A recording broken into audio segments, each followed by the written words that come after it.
I've learned it the hard way, and hopefully you won't have to, because diets don't work.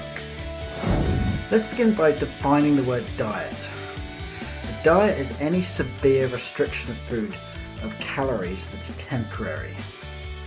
Most conventional diets call for really low calories. For women it's about 800 to 1200 calories, and for men it's about 1500 to 1800 calories depending on their weight. And any time you restrict calories drastically like this, you will lose weight. So if your criteria for success is weight loss, and you don't care where the weight comes from or how long it stays off, then you could say that all diets work. But there are two major problems with this approach. First, the weight loss from very low calorie dieting almost never lasts. 95% of the people who lose weight on conventional diet programs can't keep it off. And the second problem is most of the weight you lose from low calorie diets is muscle and not fat. And if permanent fat loss without losing muscle is your goal, and it should be, then it would be close to the truth saying diets never work. And statistics prove it. If they did work, then how do you explain the huge obesity crisis in the world today, and why is it getting worse? According to the National Institute of Health, there's over 100 million people overweight in the United States. And that's 50% of the adult population, despite the fact that there are more diet programs and weight loss products available than ever before in history. So understand that when a calorie deficit is first introduced, just like mine was a few days ago, weight loss generally starts to occur pretty rapidly, just as the numbers would dictate, but it's never long before the weight loss starts to slow and then eventually stop completely. And why does this happen? Well, over the years, humans have developed a pretty good defensive mechanism that recognizes when there's a food shortage, and it decreases your energy expenditure to protect you. And this survival mechanism is well known around the world as the starvation response. So here are some reasons why diets don't work. Number one, very low calorie diets always slow down your metabolic rate. The first thing that occurs when you have a severe calorie shortage is a decrease in your metabolic rate. So the lower the calories, the slower your metabolism becomes. Simply put, when you eat less, your body burns less. When you eat more, your body burns more. And when calories are really restricted, your metabolism can decrease by at least 20 to 30%. With severe calorie restriction, it can be as much as 45%. That's the equivalent of having your daily energy expenditure drop from 3,000 calories a day to only, say, 1,650 calories a day. That's why after long times of prolonged low-calorie dieting, you can eat very little and still not lose weight. Number two, very low-calorie diets make you lose muscle.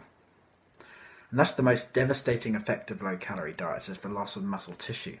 Because once that starvation alarm is triggered, your body starts looking for ways to conserve energy. And muscle is metabolically active tissue. So getting rid of your muscle is going to decrease your energy expenditure and make your body more efficient. Study after study has shown that very low calorie diets without exercise will always cause about 40 to 50% of your weight loss to come from lean muscle mass. Many diets, especially ones that are low in carbohydrates, cause a large loss in water weight. So between your water, your glycogen and your muscle, 75% of the waste you lose is not fat, which is the one you want to lose. Number three, diets increase the activity of fat storing enzymes and decrease the activity of fat burning enzymes. The fat storing enzyme is called lipoprotein lipase, or LPL.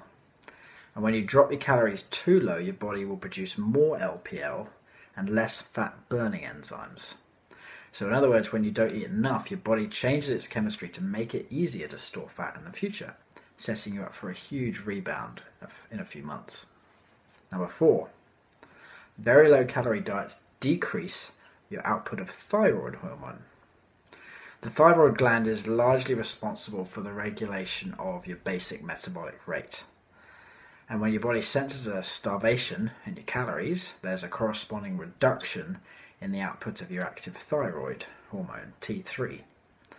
And this results in a decrease in your metabolic rate and fewer calories burned. Number five, low-calorie dieting increases the chance of a rebound weight gain, like I said before. So almost everyone is setting themselves up for a calorie rebound and a huge gain in weight after a diet. So you do your very low calorie diet, your metabolism slows down, you plateau, and once you hit this plateau it becomes harder to keep the weight off. If you start eating more and going back to where you were, then you're straight away set up for a rebound. Number 6. Low calorie diets really increase your appetite and your cravings for crap, junk food. So when your body goes into that starvation mode, it triggers appetite and it triggers cravings to attempt to get you to eat more food. And the hunger and cravings can be so strong that you become ravenous and you just can't stop thinking about food. It's virtually impossible to stay on a diet when you're so hungry and all you can think about is food. So few people have that much willpower. And number 7, low calorie diets decrease your energy output and your work capacity. So they leave you tired, lethargic, and unable to sustain any level of activity for any period of time. And the first sign of undernutrition is the loss of energy and the inability to sustain your physical work. And there's a direct relationship between calories consumed and the physical work a person can do. So if you have no energy to work out, you're going to feel lousy and you're going to feel lethargic, you're going to feel unmotivated, you won't be able to train, and you will fail.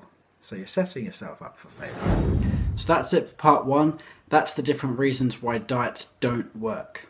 In the next video tomorrow, I'm going to talk about the different ways in which I avoid going into the starvation mode, the different techniques I use to keep out of that and make sure the fat loss keeps coming down without losing muscle. Catch you tomorrow.